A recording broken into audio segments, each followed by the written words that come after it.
سنیا بیگم کے کمرے میں دبیز پردوں کے پیچھے نیم اندھیرا سا پھیلا ہوا تھا۔ دیواروں پر پرانی تصویریں آویزاں تھیں جن پر وقت کی گرد ایک تہہ جڑی ہوئی تھی۔ کمرے کے کونے میں لکڑی کی ایک بڑی سنگھار میز رکھی تھی۔ معمول کے مطابق وہ اپنی مخصوص نشست پر بیٹھی حقہ پی رہی تھی۔ حقے کی بلبلاہٹ اور کمرے میں بھری ہوئی تمباکو کی مہک نے ماحول کو بھاری بنا دیا تھا۔ چند لمحے بعد کمرے کا دروازہ کھلا اور سردار حاشر خان آہستہ آہستہ قدم بڑھاتا ہوا اندر داخل ہوا۔ اس کے قدموں کی چاپ دبیز قالین میں دب کر مدھم ہو گئی تھی۔ وہ سیدھا دادی کے قریب پہنچ کر رکا، سر جھکایا اور دھیمی آواز میں بولا، السلام علیکم دادی جان، آپ نے ہمیں یاد کیا؟ انداز معمول کی طرح نہایت سرد تھا۔ سریا بیگم نے گردن اٹھا کر اسے دیکھا، نگاہوں میں سختی بھی تھی اور اپنائیت بھی۔ وہ گویا ہوئی، سردار، ہم نے تمہیں صبح بلوایا تھا اور تم اب دوپہر ڈھلنے پر آ رہے ہو؟ یہی ہماری اہمیت ہے تمہارے نزدیک؟ کتنی دیر سے ہم تمہارا انتظار کر رہے تھے، لیکن آپ کے نزدیک کام دادی سے زیادہ اہم ہو چکے ہیں۔ لہجہ خفا خفا تھا۔ حاشر ان کے قریب بیٹھ گیا تھا۔ چہرے پر سنجیدگی تھی مگر آواز نرم تھی۔ دادی، آپ کی اہمیت سب سے زیادہ ہے۔ آپ کے مقام کا کوئی نعم البدل نہیں۔ بتائیے، کیوں بلایا تھا مجھے اتنی جلدی؟ اگر اس انداز میں بات کرتے ہوئے سے کوئی ملازم دیکھ لیتا، یقیناً وہ غش کھا کر گر پڑتا۔ چند لمحے دادی خاموش رہی۔ وہ حقے کا کش لیتی رہی جیسے الفاظ کو ترتیب دے رہی ہوں۔ پھر دھیرے سے بولی، ہم نے تمہیں بہت سنجیدہ بات کے لیے بلایا ہے اور تم سے امید بھی یہی کرتی ہوں کہ بات کو تم سنجیدگی سے سنو گے اور فیصلہ لو گے۔ کب تک تم شادی کے نام سے بھاگتے رہو گے؟ یہ زندگی فضول نہیں ہے۔ تم یہ بات کیوں نہیں سمجھتے؟ تم کیوں اس زندگی کو یوں ہی برباد کر رہے ہو؟ آخر تمہیں حاصل کیا ہو رہا ہے یہ سب کر کے؟ کیا اس لیے ہم نے تمہیں اتنا بڑا کیا ہے؟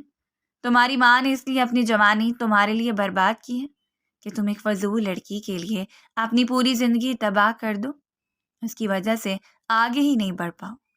حاشر کی آنکھوں میں ایک پرانی کسک جھلکی۔ وہ نظریں نیچے کیے بولا، جب سنوارنے کا سوچا تھا دادی تب سب کچھ برباد ہو گیا۔ اب سوال ہی پیدا نہیں ہوتا کہ میں دوبارہ اس طرف دیکھوں۔ جو ہونا تھا وہ ہو چکا ہے اور خدارا ماضی کا نام لے کر مجھے اذیت نہیں دیا کریں۔ سریا بیگم نے اس کے چہرے پر نظریں جما دی۔ آواز میں نرمی آ گئی تھی۔ وہ جانتی تھی اس کے ساتھ سخت لہجے میں بات کرنا مطلب بات کو بڑھانے کے برابر تھا، اسی لیے وہ اس کے ساتھ نرمی سے پیش آئی تھی۔ وہ اس کو دیکھتے ہوئے بولی، تمہاری بات ٹھیک ہے، تمہاری تکلیف بھی ہم سمجھ سکتے ہیں، لیکن حاشر میری جان، یہ گاؤں کے لیے درست نہیں ہے۔ تمہارے سر پر سرداری کی پگڑی ہے۔ سردار بنا بیوی کے سرداری آگے نہیں نبھا سکتا۔ بادشاہ بھی رانی کے بغیر ادھورا ہوتا ہے۔ تو تم کیسے بغیر شریک حیات کے یہ بوجھ اٹھاؤ گے؟ یہ گاؤں کی ایک رسم ہے۔ پگڑی اسی کے سر سجے گی جو شادی شدہ ہوگا۔ کمرے میں خاموشی چھا گئی۔ باہر برآمدے میں پرندوں کی آوازیں سنائی دے رہی تھیں، لیکن کمرے کا ماحول بھاری اور سنجیدہ ہوتا جا رہا تھا۔ تمہارے باپ سے میں نے بات کی تھی مگر اس کا کہنا ہے کہ وہ تمہارے آگے کچھ نہیں بول سکتا۔ جو بھی بات کرنی ہے مجھے ہی کرنی ہوگی، اسی لیے آج میں نے فیصلہ کیا ہے کہ تم اب شادی جیسے بندھن کے بارے میں سوچو۔ حاشر نے گہری سانس لی اور قدرے تلخی سے بولا، دادی میرا دماغ خراب نہیں کریں۔ ہر مشرقی چیز سے مجھے نفرت ہے۔ یہ سب رسومات، یہ سب اصول میرے بس کی بات نہیں۔ آپ کے کہنے پر میں نے سرداری کی پگڑی اپنے سر سجا لی ہے، اب مجھے کسی اور چیز کے لیے مجبور مت کریں۔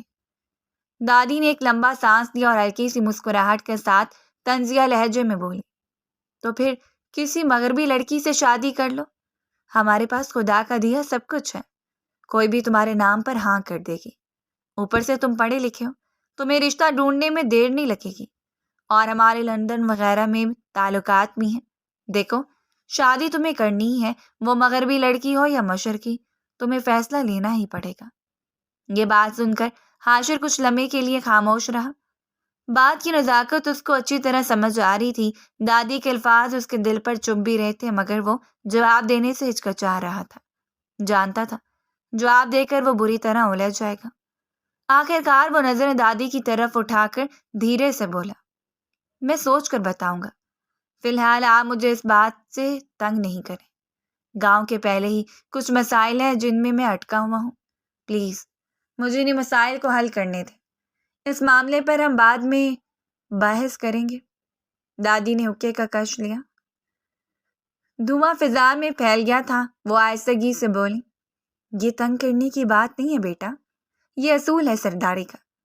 سردار کو بیوی کے بغیر اگر بڑھنے کی اجازت نہیں، شادی کرنی پڑے گی، کیونکہ یہی طریقہ ہے جسے گاؤں کے لوگ اپنے سردار کو مکمل مانتے ہیں۔ اولاد کے بغیر، خاندان کے بغیر سرداری ادھوری ہے۔ تمہارے بعد تمہارا بیٹا اس کرسی کو سنبھالے گا، لیکن جب تک تم شادی نہیں کرو گے تب تک نظام آگے نہیں بڑھ سکتا۔ ابھی گاؤں کے لوگ خاموش ہیں، مگر وہ وقت دور نہیں جب سب آواز اٹھانا شروع کر دیں گے۔ یہ الفاظ سن کر عاشر کے چہرے پر خاموشی چھا گئی تھی۔ اس کے لبوں پر کوئی جواب نہ آیا تھا۔ کمرے میں صرف حقے کی بلبلاہٹ اور دیوار کی گھڑی کی ٹک ٹک باقی رہ گئی تھی۔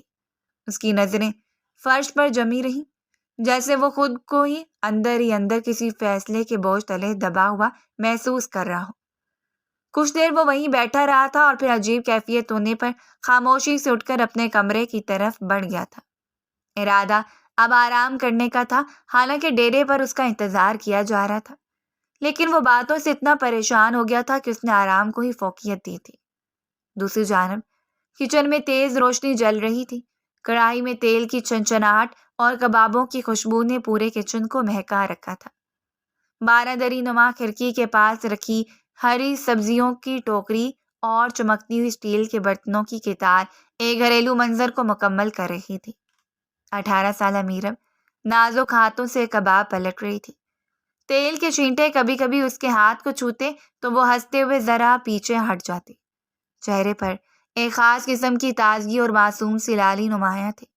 اسے دیکھ کر صاف معلوم ہو رہا تھا وہ جس کے لیے بھی بنا رہی ہے بہت دل سے محنت کر رہی ہے۔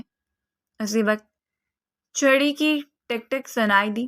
دروازہ ہلکا سا کھلا اور ثریا بیگم اندر داخل ہوئی۔ ان کے قدموں میں بوجھ تھا مگر آنکھوں میں گہری روشنی تھی۔ سفید دوپٹے کے کنارے زمین کو چھوڑ رہے تھے اور جھریوں بھرا چہرہ اپنے ساتھ صدیوں کا تجربہ سمیٹے ہوئے دکھائی دے رہا تھا۔ میرب نے کباب پلٹتی ان کو دیکھا اور خوشی سے بولی، نانو سردار آگے ہیں۔ ان کی گاڑی کی آواز تو آئی تھی۔ وہ کباب پلٹتے ہوئے بے چینی سے بولی تھی۔ اس کے ہر رنگ سے چھلک رہا تھا کہ اگر انکار سنا تو جو دیپ اس کے دل میں جل رہا ہے وہ بجھ جائے گا۔ ثریا بیگم نے اسے باغور دیکھا، پھر آہستہ سے بولی، ہاں آ چکا ہے، ابھی اپنے کمرے میں آرام کر رہا ہے، کافی تھکا ہوا ہے، صبح سے ڈیرے پر بیٹھا تھا۔ اور تم کیا کر رہی ہو؟ وہ اس کو تنقیدی نگاہوں سے دیکھتے ہوئے بولی تھی، جبکہ دوسری جانب یہ سن کر میرب کے چہرے پر مزید روشنی دوڑ گئی تھی۔ اس نے فوراً پلیٹ اٹھائی اور اس پر کباب سجانے لگی۔ خوشبو اور بھی بڑھ گئی۔ وہ معصوم سی جلدی دیوانی جلدی سے بولی، نانو میں سردار کو یہ کباب دے ہوں، ان کو بہت پسند ہے نا، میں نے خاص انہی کے لیے بنائے ہیں۔ کل بھی کباب کا پوچھ رہے تھے، مجھے یاد ہی نہیں رہا کہ کباب ختم ہو چکے ہیں، اب دوں گی تو خوش ہو جائیں گے۔ ثریا بیگم نے اسے کچھ دیر دیکھا، پھر گہری سانس لے کر بولی، لاڈو رانی اس نے صاف کہا ہے کہ مجھے کوئی پریشان نہیں کرے، اور جو کرے گا اپنی خیر منا کر کرے گا۔ تم اچھی طرح جانتی ہو اگر اس کی نیند کسی شخص کی وجہ سے ٹوٹتی ہے تو اس پر کتنا چیختا ہے۔ بہتر ہے کہ اس کے جاگنے کا انتظار کرو، اس کے بعد اسے دے دینا۔ میرب کے ہاتھ ایک لمحے کے لیے رکے۔ پلیٹ میں کباب کی بھاپ اٹھ رہی تھی مگر اس کی نظریں نانو پر جم گئی۔ وہ نرم لہجے میں بولی، لیکن نانو جب تک سردار جاگیں گے یہ کباب ٹھنڈے ہو جائیں گے، اور انہیں ٹھنڈی چیزیں کہاں پسند ہیں، پھر اگر میں انہیں گرم کروں گی تو وہ تازگی نہیں رہے گی۔ ثریا بیگم نے اس کی طرف غور سے دیکھا۔ ان کی نگاہوں میں ایک عجیب سی گہرائی اور بھاری پن تھا۔ وہ آہستگی سے بولی، لاڈو ہمیں ایسا کیوں لگ رہا ہے کہ کچھ گڑبڑ ہے؟ تیرا دل کسی کے لیے ڈگمگانے لگا ہے۔ وہ کوئی معمولی عورت نہیں تھی بلکہ ایک تجربے کار خاتون تھی جو اپنی نواسی کا چہرہ دیکھ کر ہی سمجھ گئی تھی کہ معاملہ کچھ اور ہے۔ جب یہ سن کر میرا بری طرح جنیب گئی تھی۔ اس نے نظریں نیچی کر لیں اور جلدی سے بولی، کیا مطلب نانو؟ میں کوئی سمجھ نہیں پائی آپ کی بات۔ لہجہ لڑکھڑاہٹ زدہ تھا۔ ثریا بیگم نے چھڑی کو زمین پر ٹکایا اور اس کے قریب آ کر بولی، وہ ایک آگ ہے بیٹی، جسے پار کرنا ہر کسی کے بس میں نہیں۔ بہتر ہے کہ اپنے قدم یہیں روک لے، کیونکہ اگر وہ آگ تجھے جلائے گی تو تو برداشت نہیں کر پائے گی، اور اگر اس نے تجھے اذیت دی تو ہم اسے کبھی معاف نہیں کریں گے۔ آخر تو ہماری مرحوم بیٹی کی آخری نشانی ہے، ہمارا سب کچھ ہے۔ ان کی آواز میں لرزش تھی مگر لہجہ فیصلہ کن تھا۔ یہ الفاظ کچن کی خاموش فضا میں بجلی کی کڑک کی طرح گونجے گئے۔ میرب نے نظریں اوپر اٹھائیں، آنکھوں میں حیرت اور معصوم سا خوف صاف جھلک رہا تھا۔ ہاتھ اب بھی پلیٹ تھامے ہوئے تھے مگر دل میں ہلچل مچ گئی تھی۔ ثریا بیگم نے مزید کچھ کہے بغیر چھڑی کے سہارے قدم بڑھائے اور دروازے سے باہر نکل گئی۔ ان کے جانے کے بعد کچن میں صرف تیل کی چنچناہٹ باقی رہی تھی۔ میرب اپنی جگہ کھڑی رہ گئی، حیران، پریشان اور کچھ نہ سمجھ پانے والی کیفیت میں۔ پلیٹ میں رکھے گرم کباب بھان چھوڑتے جا رہے تھے مگر اس کے ذہن میں نانوں کے الفاظ جلتے کوئلوں کی طرح دہکنے لگے تھے۔ وہ ایک آگ ہے اور تو برداشت نہیں کر پائے گی۔ کچن کی خوشبو اب بھاری لگنے لگی تھی۔ وہ وہیں کھڑی تھی، دل اور دماغ دونوں جیسے کسی انجانی کھائی کے دہانے پر آ کر رک گئے ہوں۔ لیکن وہ میرب تھی جس نے محض محبت کرنا سیکھی تھی۔ وہ ایسی باتوں کو سمجھ جائے یہ ممکن کب تھا؟ پورا دن معمول کے مطابق طے ہو گیا تھا۔ رات کی سیاہی چاروں جانب اپنے پر پھیلا چکی تھی۔ بالکنی کی خاموش فضا میں ٹھنڈی رات کی ہوا چل رہی تھی۔ آسمان پر بادلوں کی ہلکی تہہ تھی اور کہیں کہیں ستارے جلملاتے دکھائی دے رہے تھے۔ سردار حاشر خان اپنے دونوں ہاتھ ریلنگ پر ٹکائے کھڑا تھا۔ ہونٹوں کے درمیان دبی سگریٹ کی سرخی رات کے اندھیرے میں چھوٹے چراغ کی مانند جل رہی تھی۔ دھواں اڑتا اور ہوا کے جھونکوں میں تحلیل ہو جاتا۔ اس کی نظریں کہیں دور خلا میں گم تھیں، جیسے وہ اپنے ماضی کے بوجھ میں الجھا ہو۔ وہ ہر وقت کھویا کھویا ہی معلوم ہوتا تھا۔ زندگی کے وہ خوبصورت سال اس کی زندگی کو برباد کر گئے تھے۔ کہنے کو وہ ہمیشہ اس لڑکی کے نام سے کتراتا تھا، لیکن تنہائی میں اسے یاد کرنا اس نے اپنا اہم فریضہ سمجھ لیا تھا۔ چند لمحے بعد اچانک کمرے کے دروازے پر ہلکی سی دستک ہوئی۔ اس نے چونک کر پلٹ کر دیکھا اور ساتھ ہی گھڑی پر نگاہ ڈالی۔ سوئی بالکل 12 پر تھی۔ رات کے گہرے سناٹے میں یہ وقت خود ہی عجیب لگ رہا تھا۔ وہ دھیرے سے بولا، آ جاؤ۔ دروازہ کھلا ہے۔ نہ جانے کیوں اسے عجیب محسوس ہو رہا تھا۔ اس وقت وہ کسی ملازم کو بھی آنے کی اجازت نہیں دیتا تھا، لیکن چند لمحوں بعد دروازہ کھلا اور اندر داخل ہونے والی اس کو حیرت میں ڈال گئی تھی۔ سامنے کوئی اور نہیں بلکہ میرب داخل ہوئی تھی، اس کی مرحوم پھپھو کی اکلوتی نشانی۔ ہاتھ میں پلیٹ تھی جس سے کبابوں کی خوشبو اٹھ رہی تھی۔ اس کی چال میں جھجک تھی، چہرے پر نرمی اور آنکھوں میں خوف اور شرمندگی کی ہلکی جھلک۔ وہ اپنے آپ کو روک ہی نہیں پائی تھی۔ صبح سے یہ وقت ہو گیا تھا، اس کا چہرہ تک نہیں دیکھا تھا، اور محبوب کا وہ دیدار نہ کرے ایسا تو ممکن ہی نہیں تھا۔ لیکن دوسری جانب معاملات الٹ تھے۔ اسے دیکھ کر حاشر کا چہرہ سخت ہو گیا تھا، جیسے پتھر کا بت ہو۔ وہ کچھ کہنے ہی والا تھا کہ میرب جلدی سے بول اٹھی، دوپہر میں آپ کے لیے کباب بنائے تھے۔ نانوں نے کہا آپ آرام کر رہے ہیں تو میں نے آپ کو تنگ نہیں کیا۔ پھر رات کے کھانے پر بھی سب نے آپ کا بہت انتظار کیا، لیکن آپ نہیں آئے، اس لیے میں اب خود ہی لے آئی۔ اگر آپ صبح فریز ہوئے کھاتے تو آپ کو بالکل اچھے نہیں لگتے، اس لیے میں نے سوچا آپ کو چکھا دیتی ہوں تاکہ حسرت نہ رہے۔ اگر برا لگا ہے تو معذرت چاہتی ہوں۔ کمرے میں لمحہ بھر کے لیے خاموشی چھا گئی۔ حاشر کی آنکھوں میں غصے کی چمک بھڑکی۔ وہ کرسی کی طرف بڑھا، سگریٹ ایش ٹرے میں بجھائی اور پھر تیز لہجے میں بولا، کیا تمہیں عقل نہیں ہے؟ تمہیں معلوم بھی ہے کہ یہ کمرہ کس کا ہے؟ وہ خوف سے 2 قدم پیچھے ہوئی تھی۔ اس نے آج سے پہلے حاشر کو کئی بار غصے میں دیکھا تھا، لیکن ایسا رویہ اس نے زندگی میں خود کے ساتھ پہلی بار دیکھا تھا جو اسے خوف کے مارے کانپنے پر مجبور کر چکا تھا۔ وہ اس کو دیکھتے ہوئے مزید بولا، یہ نامحرم کا کمرہ ہے اور تم ایک عورت ہو، تمہیں اپنی حدود پتہ ہونی چاہیے۔ اگر تم اپنی حدود پار کرو گی تو یاد رکھنا بنت ہوا پھر خود اپنا آپ دوسروں کے لیے نوش فرما دیتی ہے۔ میرب چونک گئی۔ اس نے پلیٹ ذرا مضبوطی سے تھام لی، آواز کانپ رہی تھی، میں تو بس آپ کے لیے۔ وہ مزید کچھ کہتی اس سے پہلے ہی وہ اس کی بات کاٹتے ہوئے غصے سے بولا، بس کیا، یہ سب بہانے ہیں۔ ایک عورت کی سب سے بڑی عزت یہ ہے کہ وہ اپنی حد میں رہے۔ تمہاری نانوں نے تمہیں یہی سکھایا ہے؟ آدھی رات کو کسی بھی مرد کے کمرے میں داخل ہو جاؤ، یہ تمہیں زیب دیتا ہے؟ تمہارے اندر عقل شعور ختم ہو چکا ہے، دماغ جگہ سے ہل گیا ہے جو تم اس طرح کی حرکتیں کر رہی ہو۔ یہ کباب صبح تک ختم ہو رہے تھے یا پھر میں مر رہا تھا جو تمہیں اتنی جلدی تھی مجھے یہ کباب دینے کی؟ میرب کی آنکھوں میں آنسو اترنے لگے، اس کے ہونٹ کپ کپانے لگے۔ وہ دھیرے سے بولی، میں نے کوئی غلط ارادہ نہیں کیا تھا، بس آپ کی پسند کے کباب۔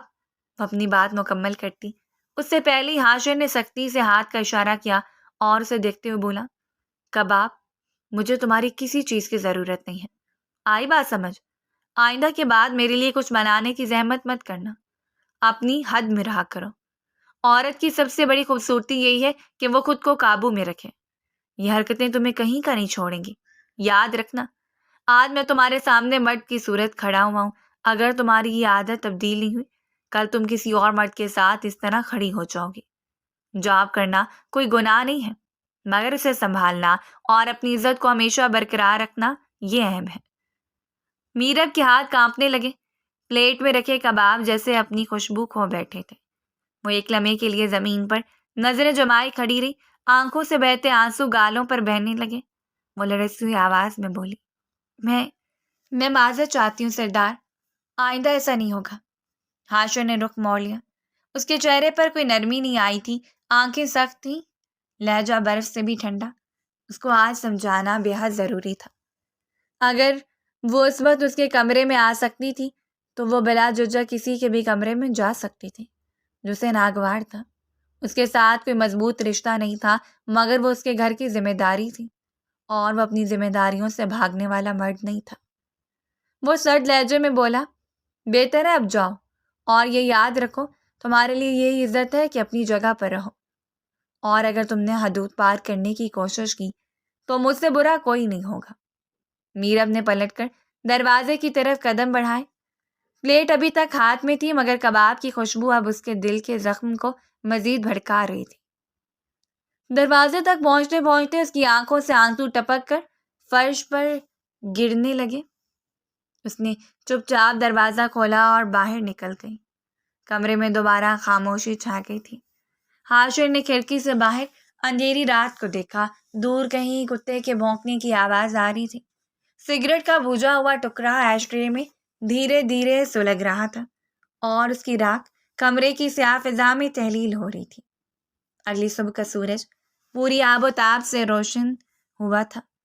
صبح کا وقت تھا، کھڑکیوں سے دھوپ کی کرنیں ڈائننگ ہال میں پھیل رہی تھیں۔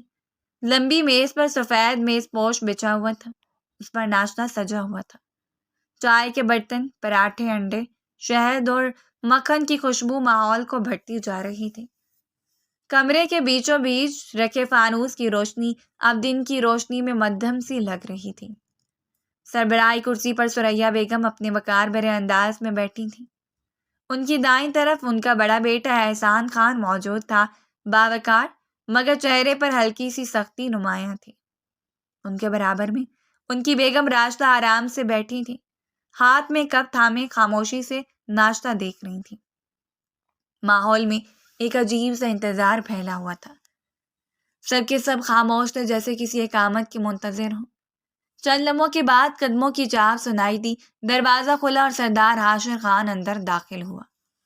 وہ سیدھا قدم بڑھاتے ہوئے میز تک آیا، نظریں جھکائیں اور دھیمی آواز میں بولا، السلام علیکم، امید کرتا ہوں سب خیر و عافیت سے ہوں گے۔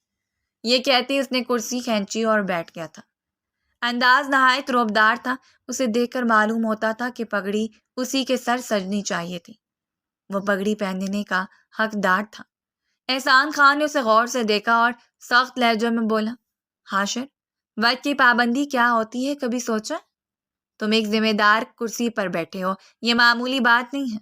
اگر تم اس طرح وقت سے لاپرواہی کرو گے تو معاملات کیسے آگے بڑھیں گے؟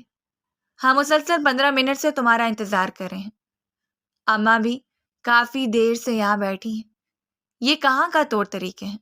ان کے لہجے میں بات کی جھلک نمایاں تھی۔ حاشر نے کندھے جھٹکے اور کپ اٹھاتے ہوئے بولا، ہاں، آج صبح آنکھ دیر سے کھلی۔ خیر ناشتہ شروع کریں، اور آپ سب کو کتنی بار سمجھایا ہے میرے آنے سے پہلے ناشتہ شروع کر لیا کریں، خاص طور پر آپ دادی، آپ کو تو انتظار نہیں کرنا چاہیے۔ دوائی لینی ہوتی ہے، میں کتنے بھی بڑے مرتبے پر پہنچ جاؤں، مجھ سے اونچے سے اونچا عہدہ مل جائے، لیکن میں آپ 3 سے کبھی بڑا نہیں ہو سکتا۔ تو خدا را میری ریکویسٹ ہے، میرے لیے اس طرح انتظار نہیں کیا کریں، مجھے شرمندگی ہوتی ہے۔ ثریا بیگم سیدھی ہوئی تھی اور اس کو دیکھتے ہوئے سنجیدگی سے بولی، تم سردار ہو، اور روایت یہ ہے کہ سردار کے بغیر گھر کا کوئی فرد نوالا نہیں توڑتا، یہ اصول ہے، اور اصول توڑنے سے عزت جاتی ہے، اور ہم عزت گنوانا نہیں چاہتے۔ حاشر نے سر جھٹکا، جیسے بحث کو تول دینا فضول ہو۔ وہ ناشتہ کرنے لگا، مگر اچانک اس کی نظر میز کے اس حصے پر پڑی جہاں میرب کی کرسی خالی تھی۔ اس نے بنویں سکیڑیوں ثریا بیگم کی طرف دیکھ کر بولا، یہ لڑکی کہاں ہے؟ اس کے لیے کوئی رول نہیں ہے کیا؟ سب موجود ہیں مگر وہ غائب ہے۔ نہ جانے کیوں آج اس کا نہ ہونا عجیب لگ رہا تھا، شاید رات کا اپنا تلخ رویہ اسے یاد آ گیا تھا۔ کل رات اسے ذلیل کر کے کمرے سے نکال تو دیا تھا، مگر وہ خود بہت بے چین رہا تھا۔ یہی وجہ تھی کہ اسے رات نیند دیر سے آئی تھی۔ کمرے کی فضا لمحے بھر کو رک سی گئی۔ ثریا بیگم نے کرسی کے بازو پر ہاتھ رکھا اور آہستہ سے بولی، اس کی طبیعت ٹھیک نہیں ہے، ملازمہ کو بلانے بھیجا تھا مگر اس نے آنے سے منع کر دیا۔ بخار ہو رہا ہے، ورنہ عموماً سب سے پہلے وہی چیکتی پھر رہی ہوتی ہے۔ بس آج بچی تھوڑی بیمار ہو گئی ہے، ابھی دیکھوں گی جا کر ہوا کیا ہے۔ یہ سن کر حاشر نے سخت لہجہ اختیار کیا اور ان کو دیکھتے ہوئے بولا، یہ کون سا طریقہ ہے؟ کوئی بیمار ہے تو اس کا دھیان کون رکھے گا؟ اور یہ اصول کبھی نہ توڑا جائے، کھانا ناشتہ سب ایک ساتھ ہوتا ہے۔ وہ کوئی انوکھی نہیں ہے کہ اپنی مرضی کرے، رول سب کے لیے برابر ہیں۔ اگر بیمار ہے تو دوائی لے اور میز پر بیٹھے۔ آئندہ کے بعد میں یہ حرکت نہیں دیکھوں، ورنہ سختی سے پیش آؤں گا۔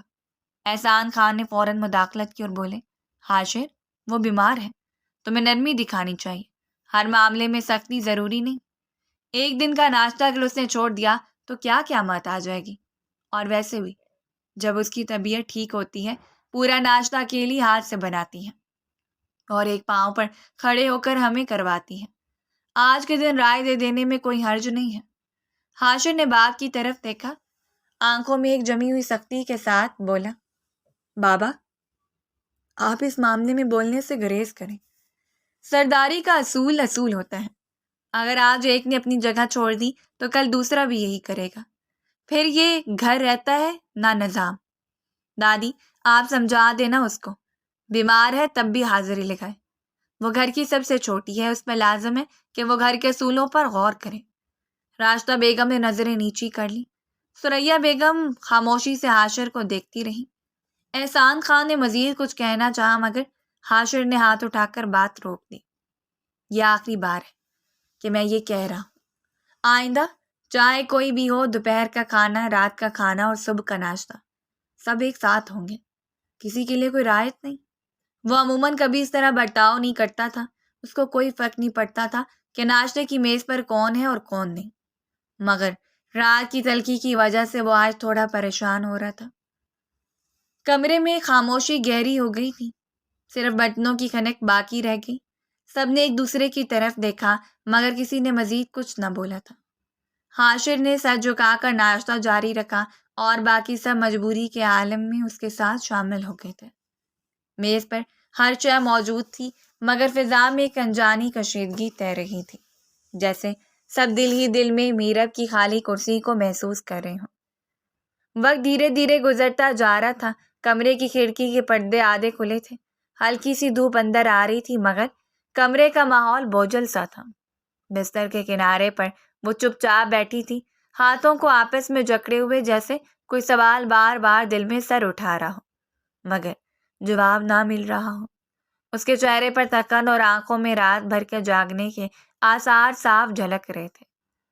دروازے پر ہلکی سی دستک ہوئی، اس نے چونک کر سر اٹھایا اور اگلے لمحے ثریا بیگم آہستہ سے اندر داخل ہوئی۔ ان کے آنے پر وہ جھٹکے سے سیدھی ہو کر بیٹھ گئی، جیسے کوئی راز چھپانے کی کوشش کر رہی ہو۔ ثریا بیگم نے قریب آ کر اسے غور سے دیکھا پھر نرمی سے اس کے پاس بیٹھتے بولی، میری لاڈو اتنی چپ چپ کیوں ہے؟ یہ آنکھیں کیوں سوجی ہوئی ہیں؟ کچھ تو بات ہے۔ وہ جھجکی، ہارن کاٹ کر بولی، نانو کچھ نہیں، بس طبیعت ذرا ٹھیک نہیں لگ رہی تھی، اس لیے ناشتے پر بھی نہیں آئی۔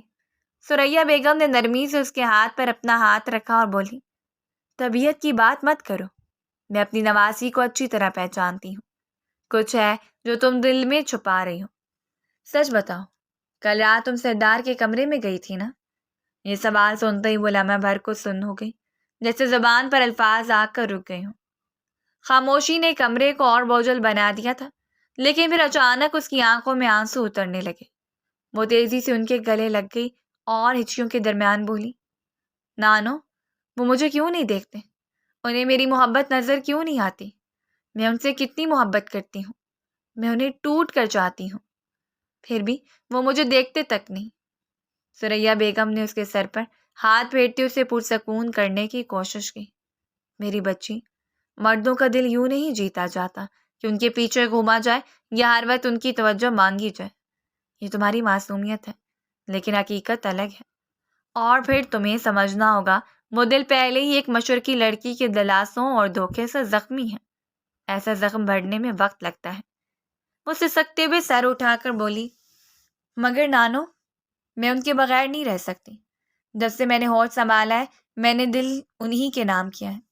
آپ کو قسم ہے، کچھ بھی کر کے مجھے ان کا بنا دے۔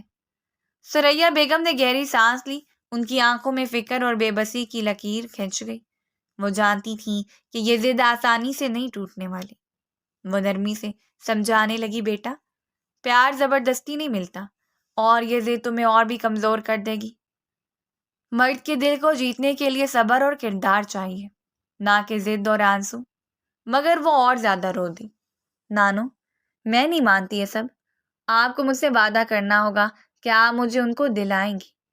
میں ان کے بغیر جینے کا تصور بھی نہیں کر سکتی۔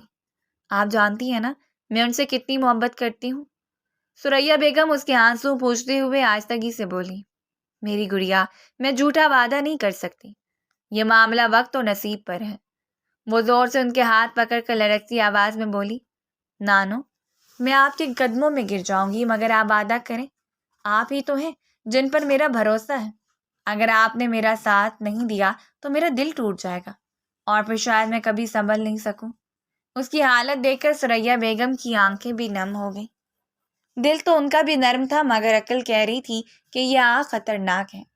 آخر کار وہ آہستہ سے اس کے ہاتھ دباتے ہوئے بولی، اچھا ٹھیک ہے، میں وعدہ کرتی ہوں، مگر یہ بات راز ہی رہے گی، کسی اور سے ذکر مت کرنا۔ وہ فوراً ان کے گلے لگ گئی، جیسے دنیا بھر کا سکون مل گیا ہو۔ سسکیوں کے بیچ مسکرا کر بولی، نانو آپ میری دنیا ہے، اور آپ نے میری امید زندہ کر دی۔ کمرے میں لمحے بھر کو سکون چھا گیا، مگر ثریا بیگم کی آنکھوں میں وہ فکر ابھی باقی تھی جو دل کی گہرائیوں میں کہہ رہی تھی کہ یہ ضد آنے والے دنوں میں بڑے طوفان کی خبر ہے۔ ڈھلتی شام کی ہلکی روشنی کمرے کی کھڑکی سے اندر آ رہی تھی۔ باہر صحن میں پرندوں کی چہچہاہٹ مدھم پڑ گئی تھی۔ سردار حاشر کے قدموں کی چاپ راداری میں گونج رہی تھی۔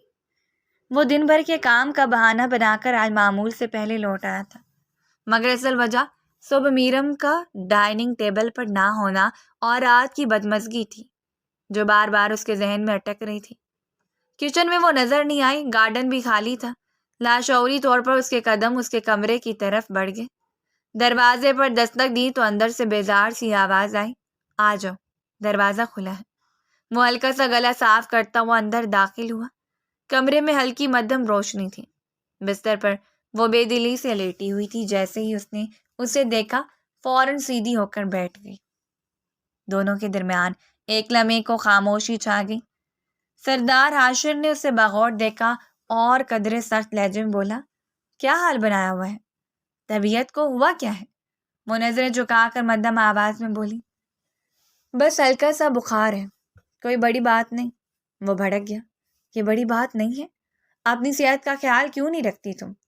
یہ لاپرواہی کب تک چلے گی؟ اس نے دھیرے سے سر اٹھایا، آنکھوں میں شکایت بھری نمی تھی۔ وہ بے اختیار بولی، جب دوسروں کو خیال ہی نہیں ہوتا تو ہم اپنی صحت کا کیا خیال رکھیں؟ اس کی آواز میں دبے دبے شکوہ بھری تلخی تھی۔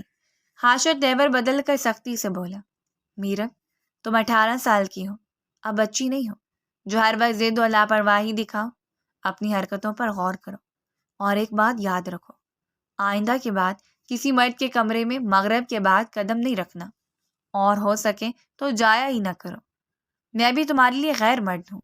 وہ چونک کر اس کی آنکھوں میں دیکھنے لگی، پھر دھیرے سے بولی، تو آپ بھی تو ابھی میرے کمرے میں ہیں۔ وہ لمحے بھر کو رکا، پھر سنجیدہ لہجے میں بولا، مجھے میری حدود پتہ ہے، اور یہ وقت آنے کا ہے، لیکن جس وقت تم آئی تھی وہ وقت نہیں تھا۔ فرق سمجھنے کی کوشش کرو۔ وہ مدم سی مسکراہٹ کے ساتھ شکوے کے رنگ میں بولی، آپ کو تو فرق صرف میرے وقت پر نظر آتا ہے۔ صبح کی ڈائننگ ٹیبل پر بھی آپ نے کہا کہ میں وقت پر بیٹھوں، لیکن آپ کو یہ فرق نظر نہیں آتا کہ آپ نے مجھ سے بات کرتے ہیں، نہ میرے ہاتھ سے کچھ لیتے ہیں۔ اس کی آواز میں دبی دبی ٹوٹ پھوٹ تھی، لیکن حاشر نے سختی برقرار رکھی۔ یہ نخرے اور شکوے چھوڑ دو، تمہیں جو کہا ہے اس پر عمل کرو، اپنی حرکتیں سدھار لو۔ تمہارے ہر عمل کا اثر صرف تم پر نہیں بلکہ پورے گھر پر پڑتا ہے۔ وہ آنکھوں میں بھر آئے آنسو ضبط کرتے ہوئے خاموش ہو گئی۔ کمرے میں چند لمحوں تک ہوا کے ہلکے جھونکے اور گھڑی کے ٹک ٹک کے سوا کوئی اور آواز نہ تھی۔ سردار حاشر نے گہری نظر اس پر ڈالی، جیسے اس کی معنی خیز باتوں کو سمجھ رہا ہوں، مگر زبان پر کچھ نہیں آیا۔ وہ سخت قدموں سے پلٹا اور دروازے کی طرف بڑھ گیا۔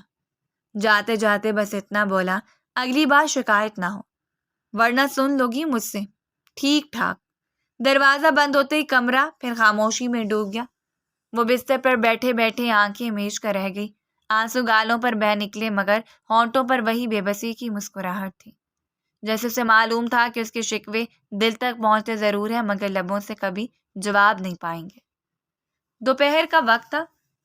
کمرے کی کھڑکیوں سے دھوپ کی کرنیں اندر پھیل رہی تھیں، مگر ثریا بیگم چپ چاپ اپنی مخصوص کرسی پر بیٹھی حقے کے بجھتے ہوئے کوئلوں کو دیکھ رہی تھی۔ کمرے کی ایک سنجیدہ سی فضا چھائی ہوئی تھی۔ اسی لمحے سردار حاشر خان تیز قدموں کے ساتھ اندر داخل ہوا۔ سلام کر کے وہ بولا، جی دادی، جلدی بولیں، مجھے ڈیرے پر جانا ہے، آج زمینوں کا حساب ہے۔ وہ نظریں اٹھا کر تحمل سے بولی، نہیں سردار، بیٹھ جاؤ، مجھے تم سے تحمل سے بات کرنی ہے۔ اس کے قدم ایک لمحے کو رکے، چہرے پر جھنجھلاہٹ کی لہر دوڑی، مگر وہ دادی کی آنکھوں کی سنجیدگی دیکھ کر خاموشی سے ان کے سامنے بیٹھ گیا۔ گھڑی کی سوئیاں تیزی سے چل رہی تھیں، مگر اس کے لیے دادی سے بڑھ کر کوئی کام نہیں تھا۔ ثریا بیگم نے گہری سانس لی اور بولی، حاشر، میں نے تمہارے لیے بہت کچھ کیا ہے۔ سچ یہ ہے کہ تم ابھی سرداری کے قابل نہیں تھے، مگر میں نے اپنے تعلقات، اپنی عزت اور اپنی ساکھ لگا کر تمہیں یہ کرسی دلوائی۔ اس کے پیچھے برسوں کی محنت ہے، میرا خون پسینہ ہے، اور اب وقت آ گیا کہ تم میری بات کو نظر انداز نہ کرو۔ حاشر جھنجلا کر بولا، کیا ہوا دادی؟ آپ مجھے سیدھی بات بتائیں، آپ کی ہر بات میرے لیے اہم ہے، کسی اور بات کا حوالہ مت دیں، اصل مدعا بتائیں۔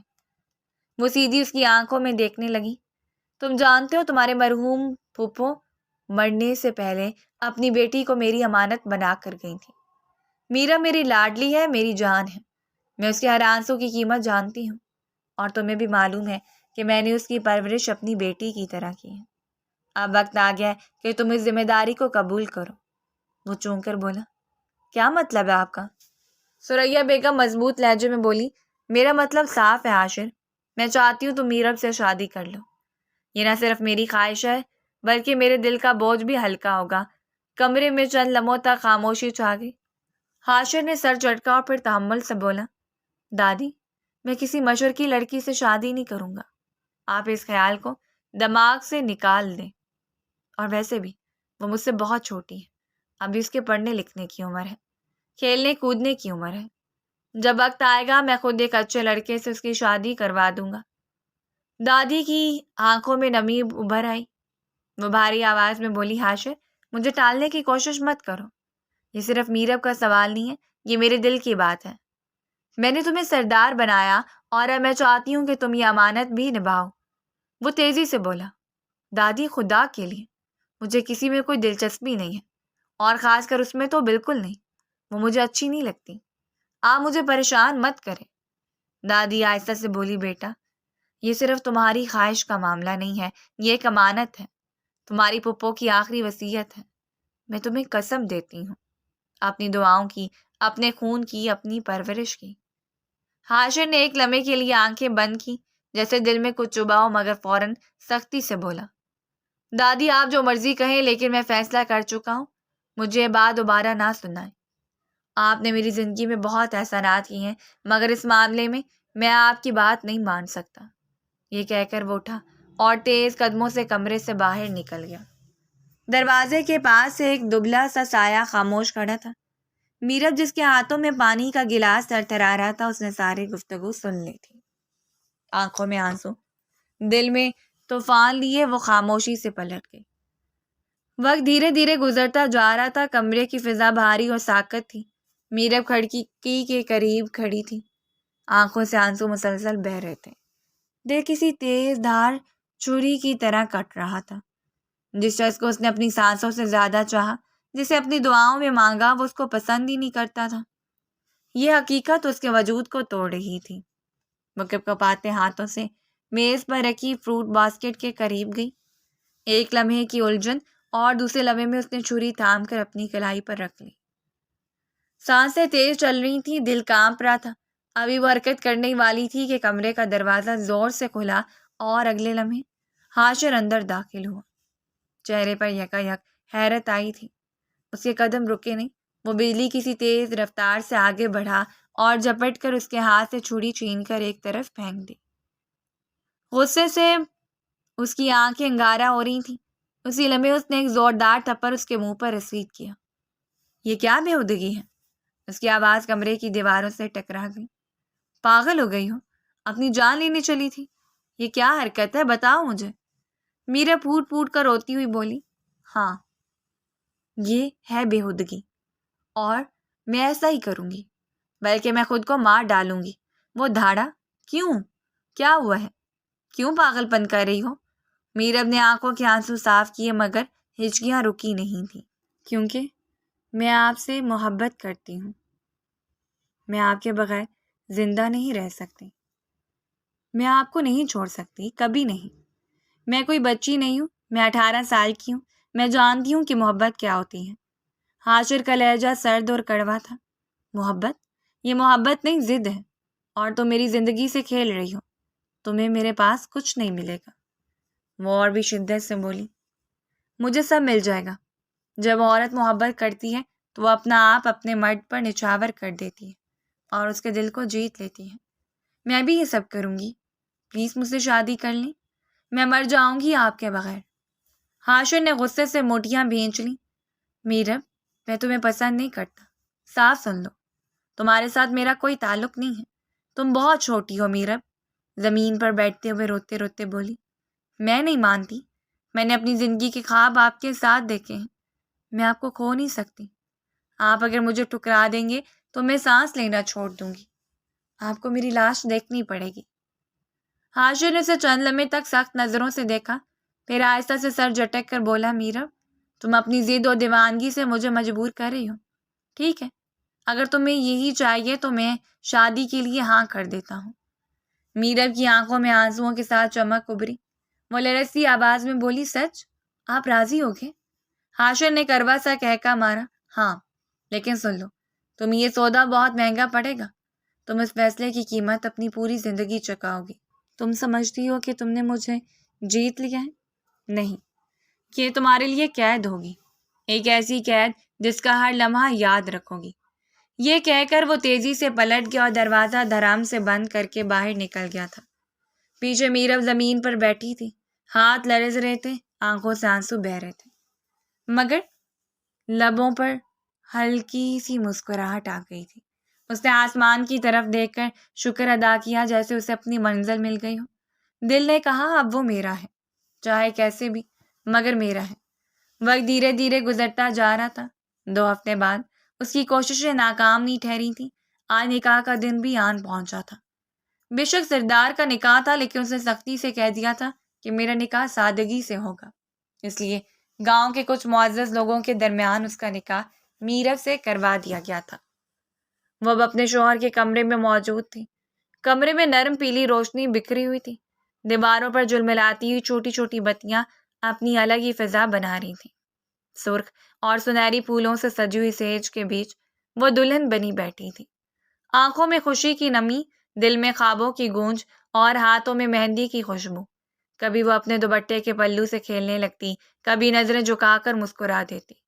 اس کے وجود کے اندر ایک ہی بات بار بار دہرائی جا رہی تھی: میں نے اپنی محبت پا لی. چند لمحے گزرے تھے کہ کمرے کا دروازہ چرچراہٹ کے ساتھ کھلا. وہ چونک گئی. دل بے اختیار تیز دھڑکنے لگا. حاشر اندر آیا. اس کی آنکھوں میں سردی اور چہرے پر سختی نمایاں تھی. اس نے ایک لمحے کے لیے پورے کمرے پر نظر دوڑائی، پھر اس پر نگاہ ڈالی. ایسا لگا جیسے اس کی نگاہ نے اس کے دل کو دھڑکن کو روک دیا ہو. وہ آہستگی سے آگے بڑھا اور سخت لہجے میں بولا: یہ گھونگھٹ وغیرہ پہن کر کیوں بیٹھی ہو؟ تمہیں کیا لگتا ہے آج میں تمہارے ساتھ کوئی سہاگ رات مناؤں گا؟ میرب نے چونک کر اوپر دیکھا. اس کی آنکھوں میں حیرت اور دل میں چبھن اتر گئی. وہ دھیرے سے بولی: آپ ایسا کیوں کہہ رہے ہیں سردار؟ میں نے تو ہمیشہ آپ کو اپنی دعاؤں میں مانگا ہے. حاشر کا چہرہ سخت تھا، مگر جیسی اس کی نگاہ میرب کے چہرے پر گئی وہ ایک لمحے کے لیے رک گیا. دل لمحہ بھر کے لیے بہت شدت سے دھڑکا تھا. وہ اتنی حسین تھی کہ لمحے بھر کو اس کے دل کی دیواریں لرز گئی تھیں. وہ ہلکی سی مسکراہٹ کے ساتھ کھڑی ہو گئی اور اس کا ہاتھ تھام کر بولی: کیوں سردار، آپ میرے ساتھ ایسا کیوں کر رہے ہیں؟ حاشر نے اچانک اس کی کمر میں ہاتھ ڈال کر اسے اپنی طرف کھینچ لیا. اس کا چہرہ اس کے بالکل قریب تھا. آنکھوں میں ایک تیز روشنی اور لہجے میں شدت تھی. تم جانتی ہو اگر آج میں نے تمہیں بیوی کا درجہ دے دیا تو یاد رکھنا ساری زندگی تمہیں اپنی پناہوں میں قید رکھوں گا. یہ رشتہ پھر قید بھی ہوگا اور سزا بھی. وہ جان بوجھ کر ایسی باتیں کر رہا تھا. میرب کے لب کانپے مگر آنکھوں میں آنسوؤں کے ساتھ ایک عزم تھا. میں تو قید ہونے کے لیے بھی تیار ہوں. میں تو اپنا سب کچھ آپ پر نچھاور کرنا چاہتی ہوں. آپ اسے قید کہیے یا محبت، میں تو بس آپ کی ہو جانا چاہتی ہوں. اس کے الفاظ نے حاشر کو لمحہ بھر کے لیے خاموش کر دیا. اس کے اندر کا سرد غرور جیسے پگھلنے لگا ہو. اس نے اپنے ہاتھوں کی گرفت مزید سختی اور دھیرے سے بولا: تمہیں اندازہ بھی نہیں کہ تم کس آگ سے کھیلنا چاہتی ہو. میرب نے سر جھکا لیا. آنسو گالوں پر بہہ نکلے مگر وہ بولی: مجھے سب اندازے ہیں مگر دل کہتا ہے کہ آپ ہی میری منزل ہیں. حاشر کی سانسیں بھاری ہو گئی تھیں. وہ اسے قریب سے دیکھ رہا تھا جیسے پہلی بار اسے پہچانا ہو. لمحے بھر بعد اس نے سر جھکا کر اپنی پیشانی اس کی پیشانی سے لگا دی. کمرے کی روشنی جیسے مدھم ہو گئی تھی اور دل کی دھڑکنوں کا شور بڑھ گیا تھا. اچانک ہی وہ شدت سے اس کے لبوں پر جھک گیا تھا. وہ بری طرح سہم گئی تھی لیکن دھیرے دھیرے اس کی شدت بڑھتی جا رہی تھی. میرب نے آنکھیں موند لی اور اس کی گرفت میں جیسے سب کچھ بھلانا شروع ہو گئی تھی. وہ سرگوشی نما آواز میں بولا: یاد رکھنا یہ سودا تمہیں بہت مہنگا پڑے گا. یہ کہہ کر اسے باہوں میں اٹھائے بستر کی طرف بڑھ گیا تھا جبکہ وہ اس کی پناہوں میں سپردگی دے گئی تھی. صبح کی نرم کرنیں کمرے کی کھڑکی سے اندر جھانک رہی تھیں. فضا میں ہلکی سی خنکی تھی اور کمرے میں گلاب کی خوشبو باقی تھی. اچانک ہلکی کھٹپٹ کی آواز سے حاشر کی آنکھ کھلی. وہ چند لمحے یوں ہی بستر پر نیم جاگتی حالت میں لیٹا رہا. پھر اس کی نظر سامنے شیشے کے قریب جا ٹھہری جہاں میرب کھڑی تھی. کھلے بال کندھوں پر بکھرے ہوئے تھے اور وہ دھیان سے اپنے چہرے پر ہلکا سا میک اپ کر رہی تھی. آئینے میں اس کے چہرے کی معصومیت اور آنکھوں میں چھپی خوشی کسی کو بھی روک لیتی. حاشر نے تکیے پر بازو بدلتے ہوئے چند لمحے اسے خاموشی سے دیکھا. اس کے دل میں ایک عجیب سا احساس آیا تھا مگر چہرے پر کوئی تاثر نہیں ابھرا. آہستہ سے وہ بستر سے اٹھا اور دبے قدموں اس کے پیچھے جا کھڑا ہوا. جیسے اس نے آئینے میں اپنی جھلک دیکھی نگاہیں نیچی کر لی. آئینے میں جو عکس دکھائی دے رہا تھا وہ اس کے لیے ایک یاد دہانی تھا. رات کی شدت کے دیے گئے نشان میرب کے گالوں اور گردن پر واضح تھے. لمحے بھر کے لیے اس کی آنکھوں میں شرمندگی تیر گئی تھی. میرب نے آئینے میں اس کے جھکے ہوئے چہرے کو دیکھا اور فوراً پلٹ کر اس کی طرف رخ کیا. ہونٹوں پر ایک ہلکی مسکراہٹ اور آنکھوں میں نرمی تھی. کوئی بات نہیں، آپ شوہر ہیں، انسان کبھی جذبات میں بہہ جاتا ہے. وہ ذرا ٹھہری، اپنے دوپٹے کا پلو درست کیا اور دھیرے سے بولی: میں کیسی لگ رہی ہوں؟ حاشر نے اس کی طرف دیکھا، پھر ایک نظر اس کے چہرے پر موجود سرخی بھرے نشان پر ڈالی اور سخت لہجے میں بولا، اس سلیے میں نیچے جاؤ گی؟ گردن پر نشان ہے، سب دیکھیں گے تو طرح طرح کے مطلب نکالیں گے۔ میرب نے ایک لمحے کو چونک کر اسے دیکھا، پھر مسکرا کر بولی، ہاں میں حجاب لے لوں گی، آخر سردار کی بیوی ہوں، خود کو ڈھانپ کر ہی رکھوں گی، آخر کار میں سردار بیوی بننے والی ہوں۔ حاشر کی آنکھوں میں ایک سر چمک اتر آئی، متنزیہ مسکراہٹ کے ساتھ بولا، تو شادی مجھ سے یہ بننے کے لیے کی تھی، سردار بیوی بننے کے لیے؟ میرب نے فوراً سر نفی میں ہلایا، آنکھوں میں نمی تیر گئی، مگر لبوں سے صرف وہی نکلا جو کہا گیا تھا، نہیں، بالکل نہیں، شادی آپ کی محبت پانے کے لیے کی تھی۔ آپ کو پتہ ہے میں آپ سے کب سے محبت کرتی ہوں؟ جب میں صرف 10 سال کی تھی، تب تو مجھے محبت کے معنی بھی پتہ نہیں تھے، بس آپ اتنے اچھے لگتے تھے کہ میں گھنٹوں آپ کو دیکھتی رہتی تھی، چھپ چھپ کر آپ کی باتیں سنتی تھی، آپ کا انداز، آپ کی آواز سب میرے دل کو خوب بھاتا تھا۔ وہ بولتے بولتے رک گئی، جیسے ایک لمحے کے لیے یادوں میں کھو گئی ہوں، پھر آہستگی سے بولی، محبت میرے دل میں آپ کے لیے تب سے تھی، جیسے جیسے بڑی ہوئی یہ محبت اور گہری ہوتی گئی، آپ میری دعاؤں کا حاصل ہے۔ کمرے میں لمحے بھر کو گہری خاموشی چھا گئی۔ حاشر نے اس کی ساری باتیں سنی، مگر چہرے پر کوئی نرمی نہیں آئی، وہ بالکل خاموش کھڑا رہا، جیسے یہ سب اس پر اثر انداز نہیں ہوا ہو۔ پھر یکدم وہ ٹھنڈے لہجے میں بولا، میرب، محبت بڑی عجیب چیز ہے، ایک کو پا لینے سے سب کچھ مکمل نہیں ہوتا، کبھی کبھی یہ قید بھی بن جاتی ہے، اور یاد رکھنا، تم جس شدت سے میرے قریب آنا چاہتی ہو اتنی شدت سے میں تمہیں دور رکھ سکتا ہوں، ابھی تم مجھے جانتی نہیں ہو۔ یہ جملے اس کے دل پر تیر کی طرح لگا تھا، اس کی آنکھوں کی نمی بڑھ گئی تھی، مگر اس نے کوئی جواب نہ دیا، اس کے لب خاموش رہے، صرف آنکھیں بولتی رہیں۔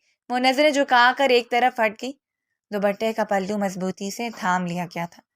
وقت دھیرے دھیرے گزرتا جا رہا تھا۔ 2 ہفتے بعد شام کی دھندلکی نے کمرے کی فضا کو سنجیدہ بنا رکھا تھا۔ دادی کے کمرے میں لالٹین کی مدھم روشنی پھیل رہی تھی، اور کھڑکی کے پردے ہلکی ہوا سے جھول رہے تھے۔ میرب ان کے قریب تخت پر آ کر بیٹھ گئی تھی، چہرے پر ہلکی سی تھکن اور آنکھوں میں نمی چھپی ہوئی تھی، مگر لبوں پر ایک مصنوعی مسکراہٹ سجی ہوئی تھی۔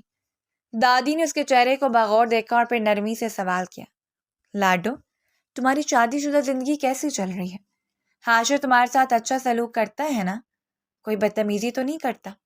یہ سوال سنتے ہی میرب چونکی، پل بھر کے لیے دل جیسے رکسا گیا۔ اس کے ذہن میں وہ لمحے تیزی سے گھومنے لگے جب حاشر کے سر جملے، سخت رویے اور روکھے انداز نے اسے اندر سے توڑ دیا تھا۔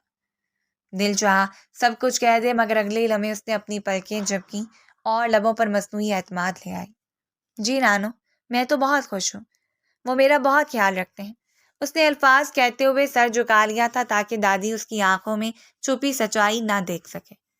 دادی نے گہری سانس لی اور نرم لہجے میں بولی، میرا جھوٹ مت کہو، میں جوانی سے بڑھاپے تک عورت کے چہروں کو پڑھتی آئی ہوں، تمہارے چہرے کی زرد رنگت اور آنکھوں کی خاموشی مجھے سب کچھ بتا رہی ہے۔ میرا فوراً سیدھی ہو کر ہلکی سی مسکراہٹ کے ساتھ بولی، نانو، بس آج میں تیار نہیں ہوئی، اس لیے چہرے پر رونق نہیں لگ رہی، لیکن اس کا مطلب یہ نہیں کہ آپ میرے شوہر کے بارے میں ایسی باتیں کریں گی، وہ بہت اچھے ہیں، وہ میرا خیال رکھتے ہیں۔ دادی نے حیرت سے اسے دیکھا، تم واقعی یہ سمجھتی ہو؟ میرب نگاہیں جھکاتے ہوئے دھیرے سے بولی، جی، شوہر جیسے بھی ہوں، ان کی عزت بیوی کے منہ سے کبھی کم نہیں ہونی چاہیے، ان کی باتیں اور رویہ میرے اور ان کے درمیان کا معاملہ ہے، باقی دنیا کو صرف یہی دکھانا چاہیے کہ وہ میرے سہارا ہے، میرا مان ہے۔ یہ الفاظ کہتے اس کی آواز بھلے ہی پر اعتماد لگ رہی تھی، مگر دل کی دھڑکنیں تیز تھیں، وہ جانتی تھی کہ حقیقت کچھ اور ہے۔ حاشر کے ساتھ جملے اور اس کا روڈ بیہیویئر سب کچھ اس کے دل میں زخم بن چکا تھا، لیکن اس نے فیصلہ کر رکھا تھا کہ اپنے دکھ کو دادی کے سامنے آشکار نہیں کرے گی۔ دادی نے اس کے ہاتھ پر اپنا ہاتھ رکھا اور دھیرے سے بولی، لاڈو، اگر کبھی دل پر بوجھ ہو تو میرے سامنے ضرور کہنا، میں تمہاری نانی ہوں، تمہاری ماں جیسی ہوں۔ میرب نے سر ہلا دیا اور مصنوعی مسکراہٹ کے ساتھ بولی، جی نانو، ضرور، لیکن ابھی تو مجھے کوئی گلہ نہیں، میں خوش ہوں، بہت خوش ہوں۔